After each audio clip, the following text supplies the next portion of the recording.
Welcome to Public Sector Accounting and Finance class.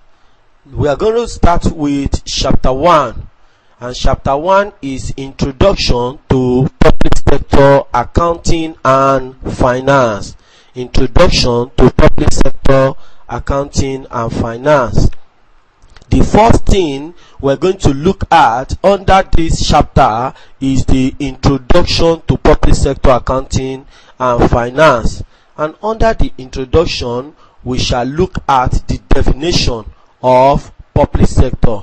We shall look at definition of public sector. We shall look at about two definitions of public sector. After this, we'll look at the objectives. We'll look at the objectives of public sector accounting. We'll look at objective for public sector accounting, and also we're going to look at users of public sector accounting information. We'll also look at users of public sector accounting information. We're going to that talks about who and who make use of public sector accounting information. And immediately after this, we are going to look at the importance. We are going to look at the importance of public sector accounting information to users. We are going to look at the relevance of public sector accounting information to these users we have mentioned above. So then also after this, we are going to look at the constitutional and regulatory framework. Constitutional and regulatory framework of public sector accounting. Also, we are going to look at the concept and principle applicable to public sector accounting and finance. We are going to look at some concepts and principle as applicable to public sector accounting and finance. And after this, we'll look at the accounting basis. We'll look at the accounting basis to public sector accounting. We'll look at some accounting basis, the basis of accounting to public sector accounting. And under this basis, we shall look at the cash basis, the advantage of cash basis. Also, we'll look at the disadvantage of cash basis. We'll look at what we call modified cash basis. We'll look at what we call accrual basis. And we'll look at the advantage of accrual basis, disadvantage of accrual basis. We'll also look at another basis known as modified accrual basis. And finally, we are also going to look at commitment basis. And we shall look at the advantages of commitment basis, disadvantages of commitment basis. And finally, we'll look at the comparison between government accounting and private sector accounting. Government accounting and private sector accounting. After which, we shall look at some questions and their suggested solution. As we said earlier, we're looking at the introduction to public sector accounting and finance. The first thing we're going to look at is to understand what is public sector. And we are saying here that public sector is all organization that is purely, look at it, that is purely controlled, that is purely or totally controlled by the state. That is totally controlled by the state or government of the country. So we're saying that public sector as it were is all organizations which are not privately owned and operated. So and all organizations that are not privately owned and that are not privately operated, that is all organizations that are purely owned and controlled and operated by the government on behalf of the public. that is owned, controlled, managed, operated by the what? By the government of the country or the state in the interest of the public or in the interest of the citizen of the country. We said such organization is referred to as public sector. Such is referred to as public sector. Now, let us look at what is public sector accounting. Public sector accounting. Different authors have actually come up with different definition. Now, some call it that public sector accounting is a science. Some authors said that public sector accounting is a science of collecting, recording, analyzing, summarizing, interpreting, and recording financial transaction of an organization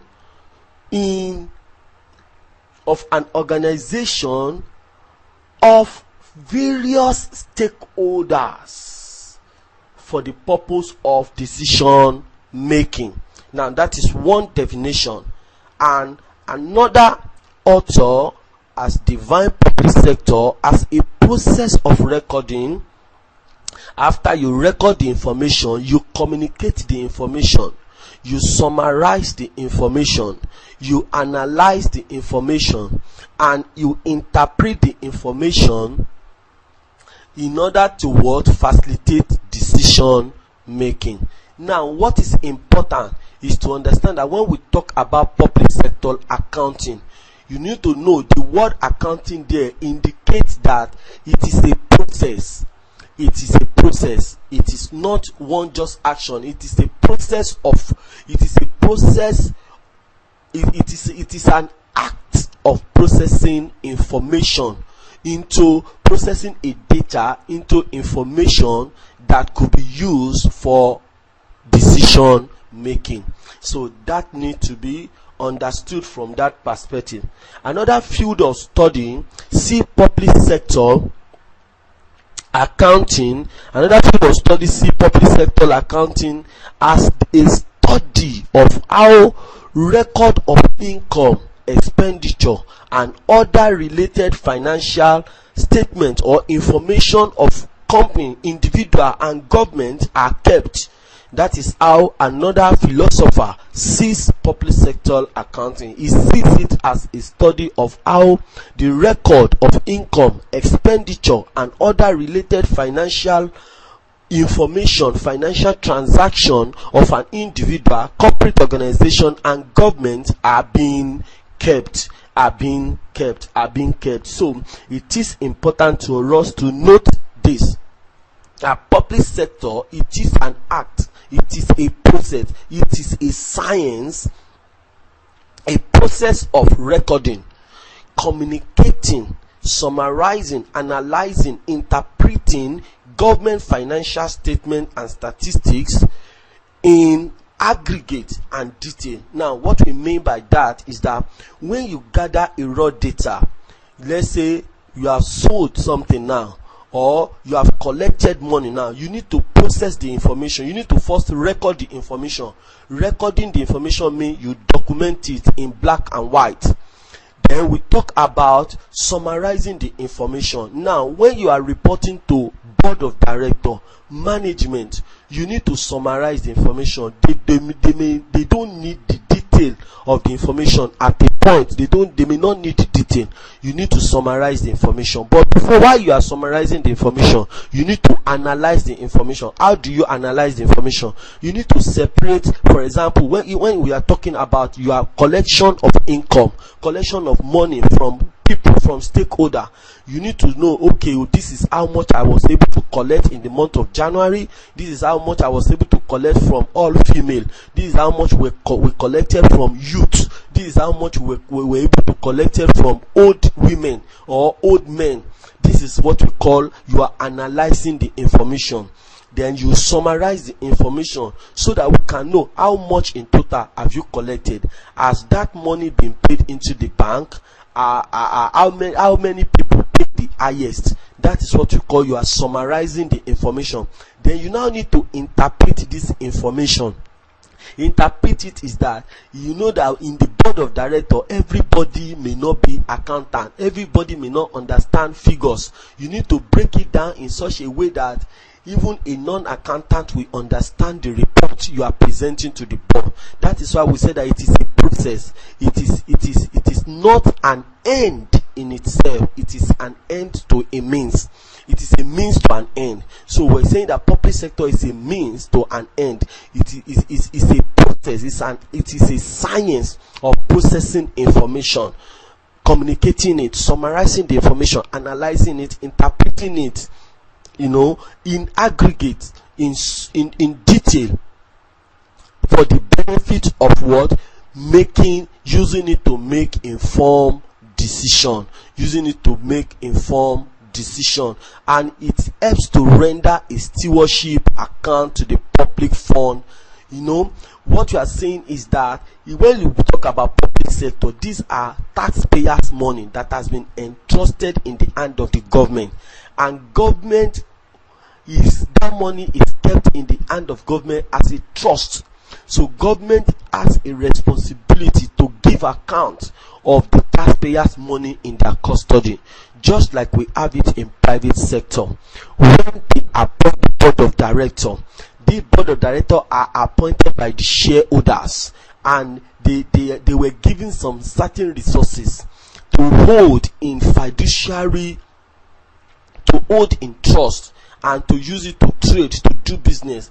And at the end of the year, they call AGM in order for them to come and give account. So in public sector accounting, taxpayers' money are in custody of the government official, and they have responsibility to give account of it. And that's what we mean by it has to do with rendering of stewardship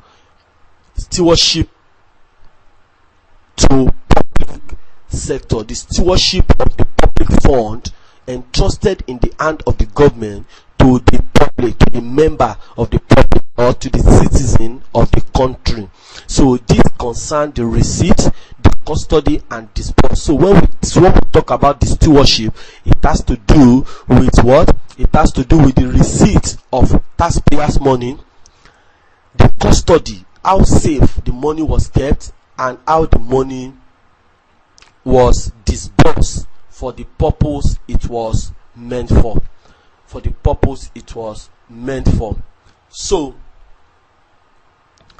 that is that about definition of public sector accounting.